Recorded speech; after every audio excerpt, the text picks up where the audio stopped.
Olá, pessoal, tudo bem? Mais um podcast aqui agora com a convidada super especial, doutora Cristiane Pavan, além de tudo uma grande amiga. Ela que é atual presidente da AGATRA, que é a Associação Goiana da Advocacia Trabalhista, né?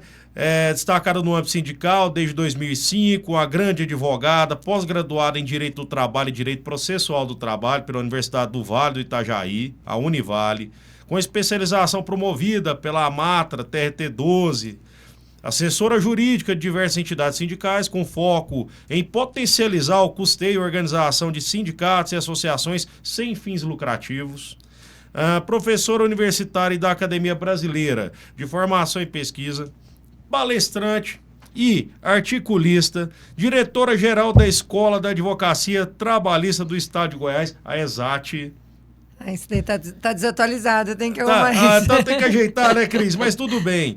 Então, enfim, com um vasto currículo aqui, vice-presidente da Comissão Especial de Direito Sindical da mesma seccional no triênio de 2019 a 2021, né? E também ela é professora universitária e conselheira seccional no triênio também de 2019 a 2021 pela Ordem dos Advogados do Brasil. Então, um vasto currículo. Seja muito bem-vinda ao UFC Podcast. Muito obrigada. Gente, é uma honra e eu desejo sucesso também para você, Fabrício, você que é um advogado tão atuante, é um amigo, é diretor da AGATRA também, né? E a gente sempre se encontra aí nos corredores do tribunal, então espero que a gente possa ter um papo, né? Um bate-papo que possa levar ao conhecimento aí, a gente ter uma discussão que enriqueça todo mundo. Então, estou aqui à disposição. Que honra, Cris. Minha presidente. Que satisfação enorme estar aqui. E o tema hoje, pessoal, o tema é pejotização. A pejotização, que é um tema extremamente polêmico. Cristiane Pavan e eu bateremos esse papo, né? Para levar para a sociedade, né, Cris? Sim. O que está ocasionando essa polêmica, os pós e os contra. Sim. Vamos estar conversando aqui nesse bate-papo interessante. Sim. Cris, na sua opinião, o que significa a pejotização, né?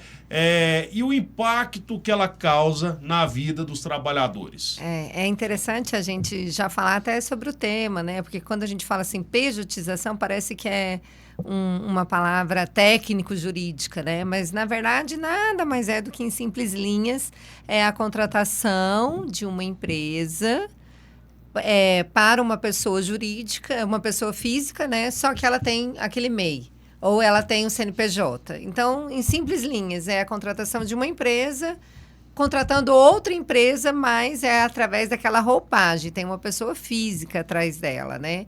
Então, é muito interessante que a gente analise esse conceito de uma forma mais simples, é a contratação de uma empresa contratando um CNPJ, né? Só que muitas vezes quem está atrás daquele CNPJ é uma pessoa física. Então, a nossa preocupação maior é essa contratação via PJ, ela é legal? Porque se ela for legal, empresa para empresa, se ela não tiver ali os requisitos do vínculo do emprego, ok. Então, é uma contratação de um prestador de serviço, tudo bem. Agora, o que não pode é ocorrer a fraude trabalhista. E daí que a gente alerta a sociedade, alerta as empresas também. Porque esse olhar eu também trago para a empresa. É muito arriscado a empresa contratar uma pessoa física com o CNPJ, tendo os requisitos do vínculo do emprego. Você já imaginou o passivo trabalhista que isso pode gerar para a empresa? É perigoso. Então, eu alerto a sociedade, alerto as empresas para que elas venham ter um olhar se está acontecendo fraude trabalhista ou não. Porque se a empresa só contratar uma pessoa física via CNPJ só para ter as suas economias, para diminuir seus tributos, daí é arriscado, porque daí deveria ter sido assinada a carteira e não foi. Entendeu? Cris, isso a gente tem que provocar, sim, né, o Poder Judiciário e a sociedade para algo tão intenso que está ocorrendo. Né? É algo completamente emblemático que isso realmente pode impactar a vida de todos os trabalhadores que são pejotizados. Sim. Cris, essa fraude ilícita Eu estava pesquisando, né? São mais de 500 mil contratos ilícitos de pejotização hoje no país.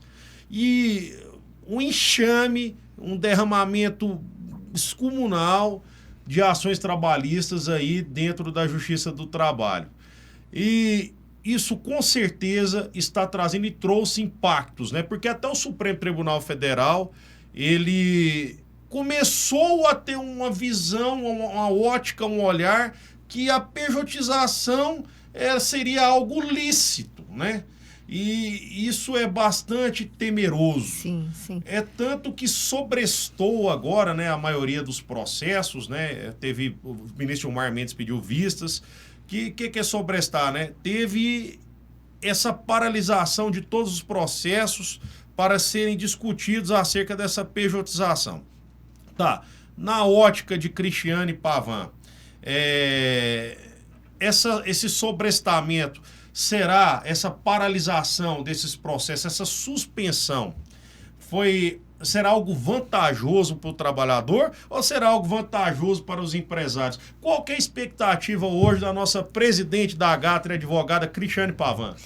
Eu diria que tanto empresas como trabalhadores, eles sofrerão com essa decisão. É uma decisão de impacto, porque a paralisação de todos os processos que envolvem discussão se há vínculo de emprego nessa contratação via PJ, ela vem a enfraquecer os direitos dos trabalhadores. Por quê? O que o STF está querendo com essa decisão? De uma forma bem simples mesmo, para a gente trazer essa informação à sociedade. Ele está se discutindo se quem vai julgar esses processos será a justiça comum ou a justiça trabalhista, a justiça especializada. Então, você imagina, aqueles processos em que se discute se há vínculo de emprego ou não, se ocorreu fraude trabalhista ou não naquela relação, eles estão pensando, é uma relação de consumo de coisas, então eu vou levar para a justiça civil, é só de contrato para contrato, é prestação de serviço, é o mesmo que contratar um técnico para arrumar uma televisão ali, ou ela é vínculo de emprego e deveria ser justiça do trabalho.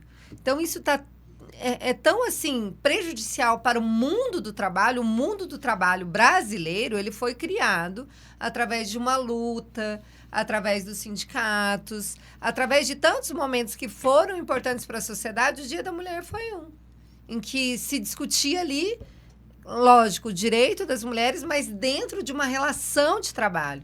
Então, foram anos de conquistas, anos de uma construção, quais são os princípios que devem se valer na Justiça do Trabalho, para hoje correr o risco de que nessas relações onde você é contratado via PJ e você tem suas dúvidas, você acredita que está ocorrendo uma fraude, que deveria ter sido assinada sua carteira, que o trabalhador não tem liberdade, porque você fazer um contrato, estabelecer um contrato com liberdade, daí pode ser via PJ, porque daí você tem metas, olha, eu quero que você cumpra determinadas metas, eu quero que você me entregue esse relatório, eu quero que você me especifique aqui quantos contratos, quantas pessoas você entrou em contato, sem cobrar horário, sem cobrar até a pessoalidade. Ele é um contrato que ele pode fazer substituídos, né? Então, se não tem se tem essa liberdade, tudo bem, pode ser via PJ. Agora, você imagina que esse tipo de relação, onde há fraude, onde a empresa é sabedora que deveria ter sido carteira assinada, que estabelece ali os limites, inclusive em relação ao horário do almoço. Olha, você não pode almoçar em determinado horário que você bem entender. Você não pode tirar 3 horas de almoço, 4 horas de almoço. Não, você tem aquele limite. Então, se você tem aquele limite, se há um controle de jornada, deveria ter sido vínculo de emprego. Então, você imagina o prejuízo disso para a sociedade e para as empresas também. Porque a partir do momento que os trabalhadores não têm resguardado esses direitos, que não tem ali o que prevê a CLT, que seria licença maternidade, até a licença paternidade, o próprio salário mínimo, né? Não tem resguardado essas condições, os trabalhadores vão receber menos Eles também não têm um planejamento previdenciário. Quem tem um planejamento previdenciário hoje em nosso país? Então, a partir disso, vai ter menos consumo, vai girar menos, menos dinheiro, vai circular menos, as empresas vão perder, porque vão perder clientes, vão perder consumidores. Então, é um efeito dominó. É um efeito dominó, um efeito cascata, né, Cris? Sim. Eu creio também, né, que o INSS... será um grande rombo, porque igual o Fernando La Salle lá, que a gente vê lá, fala muito da Constituição Federal, fala que se a Constituição Federal não ser seguida à risca, ela será uma mera folha de papel. E isso está sendo, porque na minha visão a Constituição Federal está sendo rasgada, porque não está tendo a proteção do direito do trabalhador. Sim. E do contribuinte do INSS. Sim. Sabemos que o trabalhador seletista, aquele que tem a carteira assinada, aquele que tem um registro na carteira... o recolhimento ali é obrigatório, para o autônomo também é obrigatório, mas o autônomo hoje em dia não tem aquela prática de recolhimento corriqueira. Sim. O empregador, ele já sente-se na obrigação de fazer aqueles recolhimentos, ou logo o INSS vai estar fazendo uma fiscalização maior ali para ver aqueles recolhimentos. Então, o rombo na Previdência Social com certeza virá também, porque o trabalhador estará desprotegido e os cofres públicos estarão desprotegidos também. Então, isso é bastante eloquente. Não, e infelizmente eu até diria assim que nós não somos acostumados a fazer um planejamento previdenciário, uma vez que não temos ali a proteção da carteira assinada, porque a mensagem que nos é trazida em relação a essa possibilidade de ser levada a competência dessas discussões para a justiça comum, é como se trouxesse a mensagem para as empresas: vocês escolhem a forma como vocês querem contratar. Se vocês querem contratar via PJ, ok. Se vocês querem contratar com carteira assinada, ok. Porque quem vai decidir se é vínculo de emprego ou não é a justiça comum. E sem demérito, nossa, data máxima vênia, né, com o máximo de respeito, a gente sabe que a justiça comum, ela não é a capacitada para discutir esse tipo de matéria, né, porque a gente está falando de energia humana, etc. Então, o rombo no INSS, ele é gritante. Porque se a empresa pode escolher se pode contratar via PJ ou via carteira assinada, quem é a empresa que vai optar pela parte mais onerosa? Pela parte que ela é mais controlada, que ela vai ser... que ela, no sistema atual, ela é controlada ali pelos órgãos de proteção dos trabalhadores, Ministério Público do Trabalho, sindicatos. Quem que vai fazer esse controle?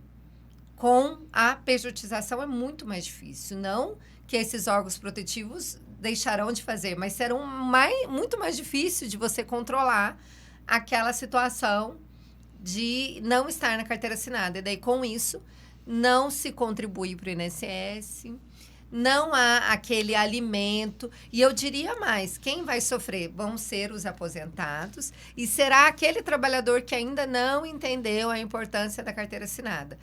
E não é nem entendeu, às vezes ele não tem uma solução, não tem uma saída. Olha, eu te contrato só se for via PJ. Então, se for dessa forma, se for contratado via PJ, muito cuidado.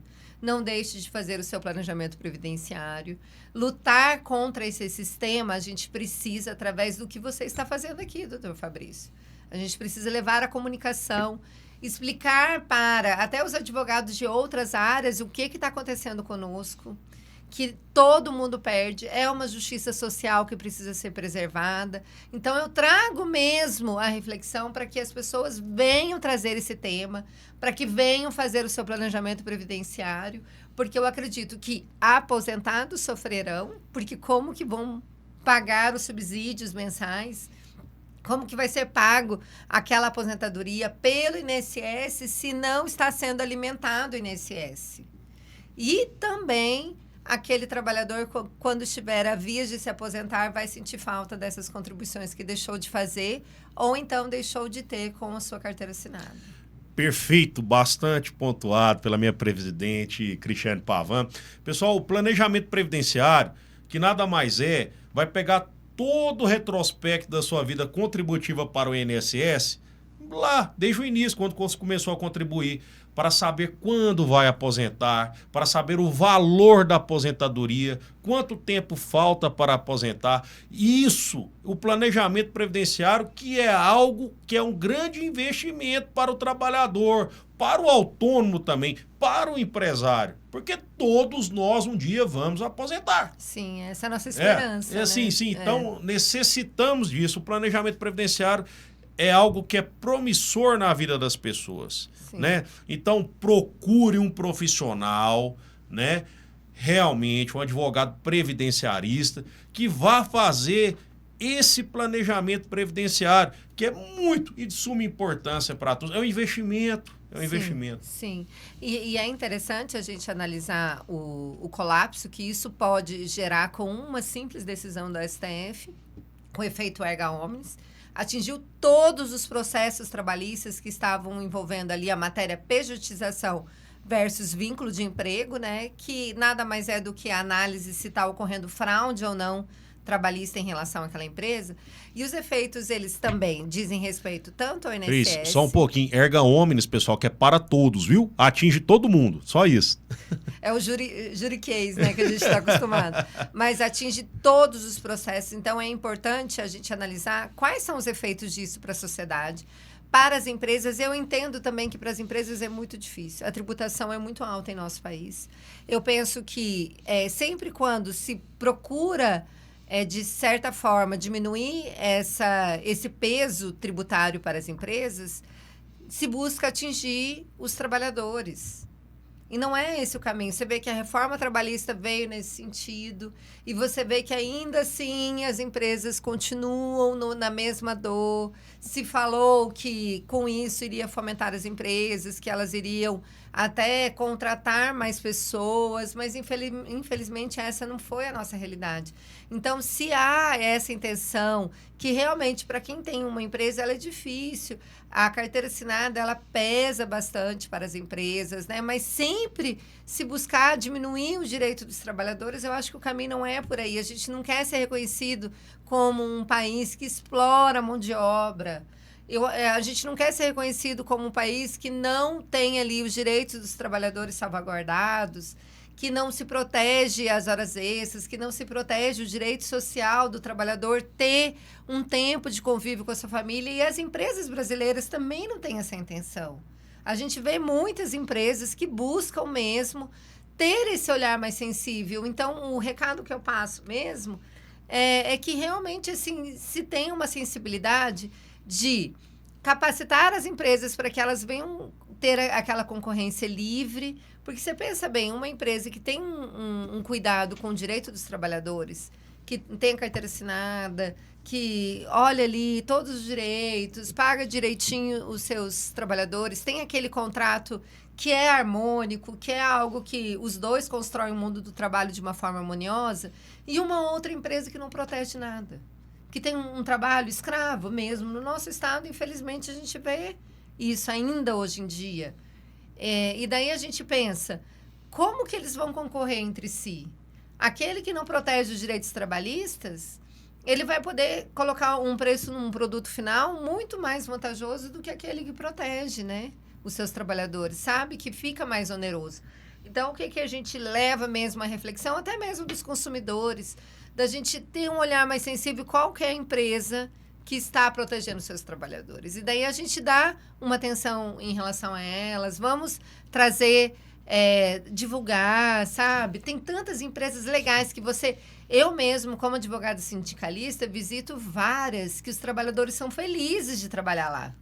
Isso é muito importante. Então, eu acho que a gente precisa trazer humanidade para o nosso mundo, para a nossa discussão, sabe? A gente ter esse olhar em relação às empresas que, de fato, se preocupam com os trabalhadores, e são muitas. Mas o que não pode é o Estado sempre buscar diminuir os direitos trabalhistas para, então, desonerar as empresas. Não, vamos, então, ver qual que é a tributação, o que essa empresa está sendo taxada. Não é fácil, mesmo os impostos em relação às notas fiscais que são emitidas, ela é pesada para a empresa, isso não é fácil, né?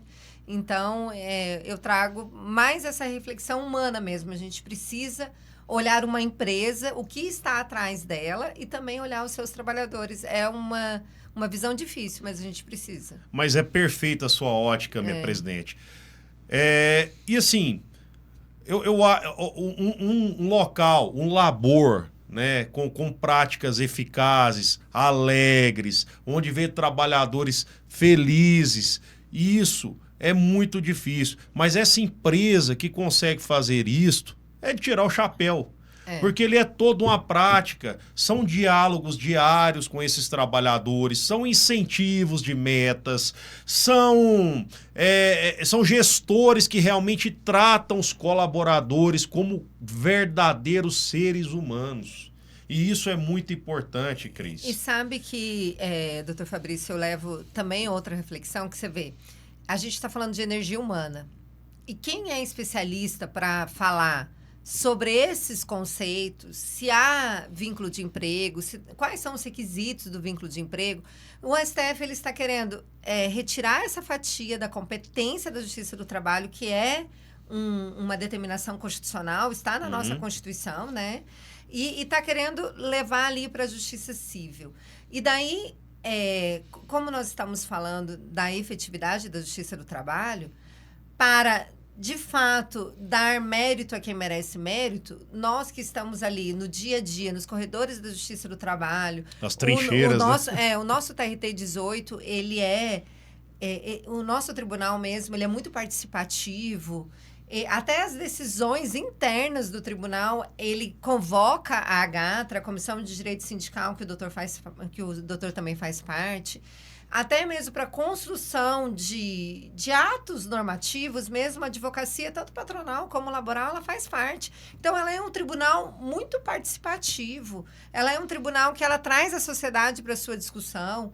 Está ali até a efetividade. Vamos falar assim, de processos que vão até o 2º grau. Na sua estimativa, doutor, acho que quanto tempo que leva um processo no TRT aqui do estado de Goiás? No TRT, uns 6 meses. Olha, e eu até... Vamos ser bastante pessimistas? Digamos que até o TRT, até a Goiânia, aqueles que não vão para Brasília, que é o TST. Até Goiânia, e os processos, na maioria das vezes, se findam aqui no segundo, né? No segundo andar, que seria o tribunal máximo aqui do nosso estado. Regional do Trabalho. O Tribunal Regional do Trabalho da 18ª Região. Vamos ser pessimistas. Vamos falar 1 ano. No máximo 1 ano. O que você imagina indo para o TJ? Para chegar aqui no TJ. Eu tenho muito processos... maroso. Eu tenho processos aqui no TJ, fora da área trabalhista, que... Gente, quando eu formei, eu ingressei com um processo. Eu formei em 2005, nós estamos em 2025. Eu ainda tenho processos que tramitam na Justiça Civil. Isso é um absurdo. Infelizmente, a Justiça Civil do nosso país, que é o Tribunal de Justiça, ela é extremamente lenta, extremamente morosa. Eu também passo por isso. Tem processos meus que, desde quando eu me tornei advogado, eles estão em tramitação ainda na fase de conhecimento, que é aquela fase ainda que o juiz não deu nem sentença, gente. Agora, você imagina, doutor Fabrício, você levar isso... para levar a relação de trabalho, que é energia humana, levar essa questão se é devido ou não aquela questão do INSS, né, que envolve um vínculo função de emprego. Social, direitos sociais, e daí levar direito isso do trabalhador para a Justiça Civil, tirar isso de uma justiça especializada, de uma justiça efetiva, de uma justiça que faz a sua tarefa de casa, digamos assim, né, e sem mesmo desmerecer, que a gente sabe que... Sem demagogia, claro. Que a justiça comum, ela tem um leque muito maior, né? O número de processos talvez seja maior do que da justiça do trabalho. Mas, enfim, a justiça do trabalho, ela é efetiva, assim como especializada, assim como do nosso estado. Os outros estados também têm os seus méritos, embora já o TRT 18 aqui... Ele já é o 4º selo diamante que ele recebe. Então, falando aqui do nosso estado de Goiás, não tem razão de ser. E a nível nacional também, não tem razão de ser. Eu não consigo entender uma razão propositiva, uma razão dentro da nossa Constituição Federal que venha permitir que se esvazia a justiça do trabalho, que se tira essa competência e leve para a justiça comum. Então, isso me traz muita preocupação, de fato. Cris, e algo que nós estamos falando é muito sério. Ali isso vem lá da Revolução Industrial. O trabalhador vem nessa constância lutando pelo seu direito há muito tempo, que era de forma escravizada. Em 1943, nós conseguimos a consolidação das leis do trabalho, pelo governo Getúlio Vargas na época, que é a famosa CLT. Se o trabalhador tem esse direito, foi porque houve sangramentos passados, porque houve trabalho escravo, porque houve desigualdade social. E essa luta no nosso país, ela foi consolidada a sua vitória desde 1943, quando houve a consolidação da lei do trabalho. E, assim, o que eu vejo, a ótica perfeita para isso é que trabalhador vive de salário. Se vive de salário, é de natureza alimentar. Se é de natureza alimentar, a especializada, que é a Justiça do Trabalho, ela deve julgar esses casos. E não a Justiça Civil do nosso país. Exatamente. Que isso foi uma luta que veio constante lá de trás. Gente, então, por favor. O risco é gigante, o risco é muito grande. E outra coisa, como que vai passar, não desmerecendo os juízes da área civil, jamais, que são muito competentes no que fazem, mas como que vai passar algo que é de matéria trabalhista para o juiz civil julgar, gente? Exato. E isso é completamente contraditório, isso não existe. Sim. E se trata de contratos ilícitos, contratos esses que a especializada Justiça do Trabalho está acostumada, né, sim. a lidar com esse tipo de ilicitude de contrato, né? E em relação ao nosso presente, como bem o doutor falou, a gente precisa trazer à memória o que aconteceu na nossa história, né? Nós temos toda uma normativa, se busca muito a segurança jurídica, e daí, nesse sentido, também levo a reflexão para todos, né, que nos ouvem, a importância de nós termos em mente quais são os temas vinculantes do TST, qual que é a orientação do nosso Tribunal Superior do Trabalho em relação àquela matéria que a gente pode discutir nessas relações de trabalho. E tudo isso foi construído através de muitos anos de julgados, muitos anos de enfrentamento na Justiça do Trabalho, de enfrentamento nas relações de trabalho, no mundo do trabalho. E isso decorreu também das ações dos sindicatos. E a gente sabe que os direitos trabalhistas foram formados através dos sindicatos. Tanto é que, quando a gente fala assim, determinada categoria tem um piso salarial. Como que aquele piso nasceu? Nasceu de uma negociação coletiva entre sindicatos, sindicato laboral e sindicato patronal. Eles assinam um documento e determinam qual que é o piso da categoria, que é sempre superior ao salário mínimo, né? Então, nós temos ali instrumentos coletivos de trabalho que salvaguardam o cartão alimentação, que salvaguarda aquela hora extra paga de uma forma diferente. Tá, o cartão alimentação, que muitas vezes não vai nem pro contra-cheque. Dá o cartão, mas não vem no contra-cheque que paga. Exato. E daí, esse tempo de benefícios que se construiu numa categoria, digamos, no estado de Goiás, em que a FIEG negocia com a FITAEG. É a Federação dos Trabalhadores com a FIEG. Daí lá se estabelece um determinado piso da categoria. Entende? O que isso afeta? Muito. E daí, a partir do momento que não se tem carteira de trabalho, não se tem a obrigação desses requisitos mínimos. Entendeu? Então, o que eu falo de mais um impacto em relação a essa decisão monocrática do ministro Gilmar Mendes em separar os processos, em se tirar a competência. Também se esvazia o movimento sindical. Por quê? E afasta aqueles direitos conquistados por décadas e décadas. Porque daí não tem o piso da categoria, não tem aquele benefício extra, não tem o auxílio creche, não tem o vale alimentação, não tem aqueles direitos que são obrigatórios quando negociados pelos sindicatos representativos. Então, com isso, é algo tão grave, é algo tão cirúrgico, tão pontual para o mundo do trabalho que também afeta o movimento sindical. E o movimento sindical foi o que criou o direito do trabalho. Não queiramos, se está ruim com uma representação sindical, que às vezes a visão do trabalhador e a visão da empresa também, porque isso traz segurança jurídica para a empresa. A partir do momento que está lá consignado no instrumento coletivo de trabalho que aquele vale alimentação não é uma verba alimentar, por exemplo, quando se discute que deveria integrar o 13º salário, que deveria integrar as férias.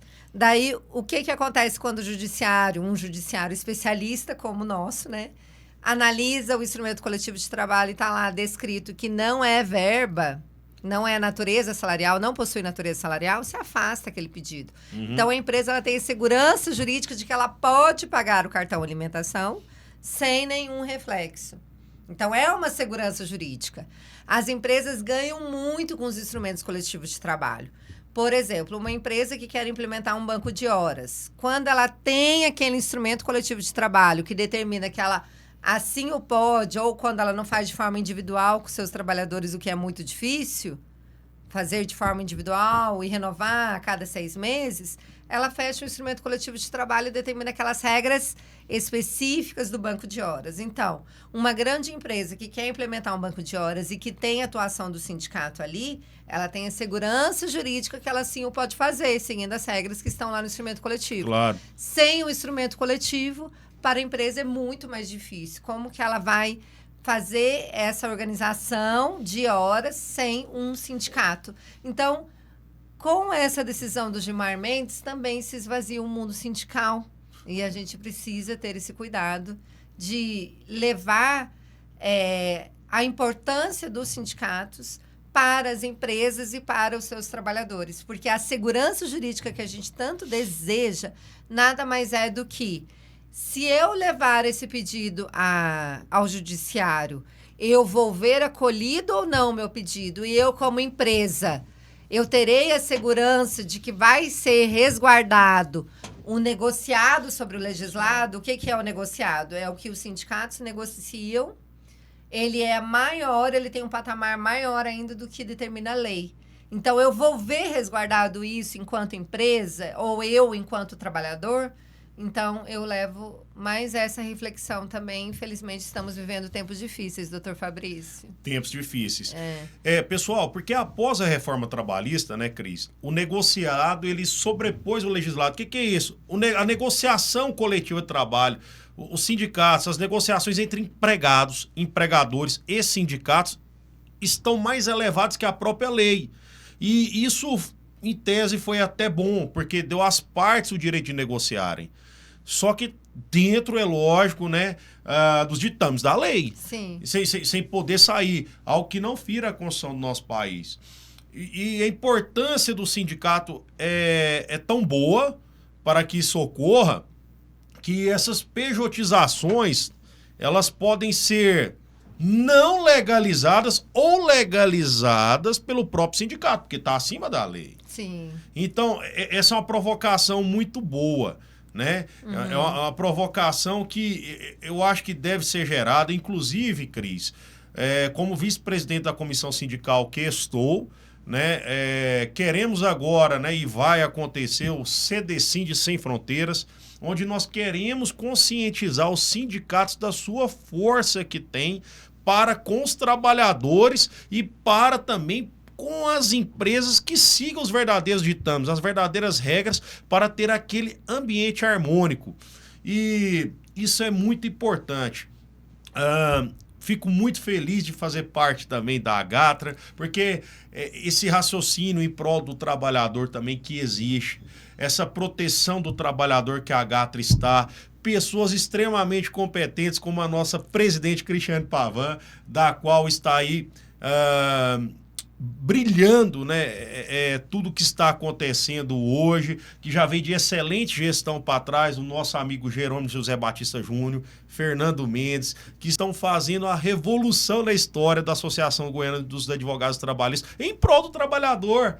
e em prol de uma empresa, tá? Em prol das empresas também conscientes dessa relação empregatícia. Sim. E se isso acontecer no nosso mundo, Cris, como planejamos, porque uma andorinha só não faz verão, mas a nossa parte tem que ser feita. Sim, sim. Tem que ser feita, porque se cada um faz a sua parte, o Supremo Tribunal Federal pode mudar também a sua concepção.